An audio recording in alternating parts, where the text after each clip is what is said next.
بسم اللہ الرحمن الرحیم۔ ایمان کے بنیادی ارکان جیسا کہ اللہ تعالیٰ پر ایمان لانا، فرشتوں پر ایمان لانا، کتابوں پر ایمان لانا، رسولوں پر ایمان لانا، یوم آخرت پر ایمان لانا، تقدیر کے اچھا یا برا ہونے پر ایمان لانے کے علاوہ لوح محفوظ پر پکا اور سچا یقین ہونا بھی ضروری ہے۔ لوح محفوظ عربی زبان کا لفظ ہے۔ لوح عربی زبان میں تختی کو کہتے ہیں۔ اسے لوح محفوظ، ام الکتاب اور کتاب مکنون بھی کہا جاتا ہے۔ شیاطین کی دسترس اور کمی بیشی سے پاک ہونے کی وجہ سے اسے لوح محفوظ کا نام دیا گیا ہے۔ روایات میں ہے کہ اللہ تعالیٰ نے دو جہان بنانے سے 50,000 سال پہلے لوح محفوظ کی تخلیق کی ہے۔ اللہ تعالیٰ نے جب قلم اور لوح محفوظ کو تخلیق فرمایا، اللہ تعالیٰ نے قلم کو حکم دیا کہ لکھ۔ قلم نے اللہ تعالیٰ سے عرض کیا، یا اللہ تعالیٰ میں کیا لکھوں؟ اللہ تعالیٰ نے ارشاد فرمایا، اس کائنات کے شروع ہونے سے ختم ہونے تک کے تمام معاملات کو لکھ دے۔ قلم نے اللہ کے حکم کی پیروی کرتے ہوئے سب کچھ لوح محفوظ پر لکھ دیا۔ لوح محفوظ پر ہر چیز درج ہے، جو کچھ ہو چکا ہے اور جو کچھ اس زمین و آسمان میں ہونے والا ہے، اس کے بارے سب کچھ لوح محفوظ پر لکھ دیا گیا ہے۔ لوح محفوظ انسانوں اور شیطانوں کی پہنچ سے دور ہے۔ کوئی بھی جن و انسان لوح محفوظ تک نہیں پہنچ سکتا۔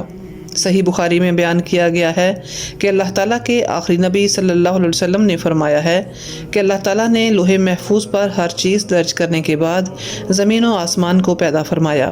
لوح محفوظ کا ذکر قرآن پاک میں کافی جگہوں پر کیا گیا ہے۔ اللہ تعالیٰ سورہ بروج میں ارشاد فرماتا ہے، بلکہ یہ قرآن ہے جو لوح محفوظ پر لکھا گیا ہے۔ قرآن پاک کی اس سورہ میں یہ بھی ذکر کیا گیا ہے کہ قرآن پاک بھی لوح محفوظ پر لکھا گیا ہے۔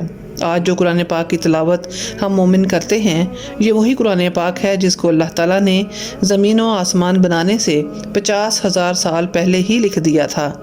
ایک اور جگہ پر اللہ تعالیٰ کا ارشاد ہے کہ ہم نے ہر چیز کو لوح محفوظ پر درج کر رکھا ہے۔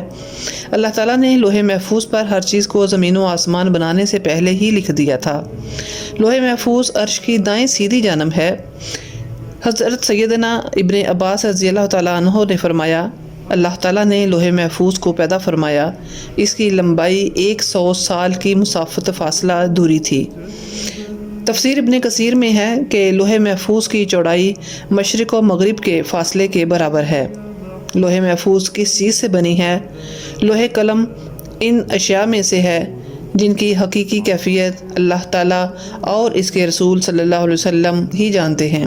البتہ احادیث میں کچھ کیفیات کا بیان ملتا ہے۔ سرکار دو عالم صلی اللہ علیہ وسلم نے ارشاد فرمایا، لوح محفوظ سفید موتی سے بنی ہے، اس کے صفحات سرخ یاقوت کے ہیں، اس کا قلم نور اور کتابت لکھائی بھی نور ہے۔ اللہ تعالیٰ ہر روز لوح محفوظ کی طرف 360 بار دیکھتا ہے۔ دنیا کا نظام چلانے والی اللہ تعالیٰ کی ذات ہے۔ اللہ تعالیٰ جو چاہتا ہے کرتا ہے، کسی کو عزت، کسی کو ذلت عطا کرتا ہے، کسی کو پیدا کرتا ہے، کسی کو دنیا سے اٹھا لیتا ہے۔ اللہ تعالیٰ ہر چیز پر قادر ہے، جو چاہتا ہے وہ کر دیتا ہے۔ لوح محفوظ کی لمبائی زمین سے آسمان کے فاصلے کے برابر ہے، اس کی چوڑائی مشرق و مغرب کے برابر ہے۔ لوح محفوظ عرش کے دائیں جانب لٹکی ہوئی ہے، اس کی اصل ایک فرشتے کی گود میں ہے۔ حضرت ابن عباس رضی اللہ تعالیٰ عنہ سے مروی ہے کہ لوح محفوظ پر یہ لفظ درج ہیں کہ اللہ کے سوا کوئی عبادت کے لائق نہیں ہے، اس کا دین اسلام ہے، حضرت محمد صلی اللہ علیہ وسلم اللہ کے آخری رسول ہیں۔ جو بھی بندہ اللہ تعالیٰ کی عبادت کرے گا، اس کے نبیوں، رسولوں، کتابوں پر یقین لائے گا، اللہ تعالیٰ اس کو جنت میں اعلیٰ مقام عطا کر دے گا۔ لوح محفوظ پر اللہ تعالیٰ نے حضرت اسرافیل کی ڈیوٹی لگائی ہے۔ ابو سنان رحمۃ اللہ علیہ فرماتے ہیں کہ اللہ تعالیٰ کے سب سے نزدیک لوح محفوظ ہے جو عرش کے ساتھ لٹکی ہوئی ہے۔ جب اللہ تعالیٰ کوئی کام کرنے کا ارادہ کرتا ہے تو لوح محفوظ پر لکھ دیتا ہے۔ یہ لوح محفوظ حضرت اسرافیل کے ماتھے کو جا لگتی ہے۔ حضرت اسرافیل اللہ تعالیٰ کی عظمت کے آگے اپنے سر کو جھکائے ہوئے ہیں۔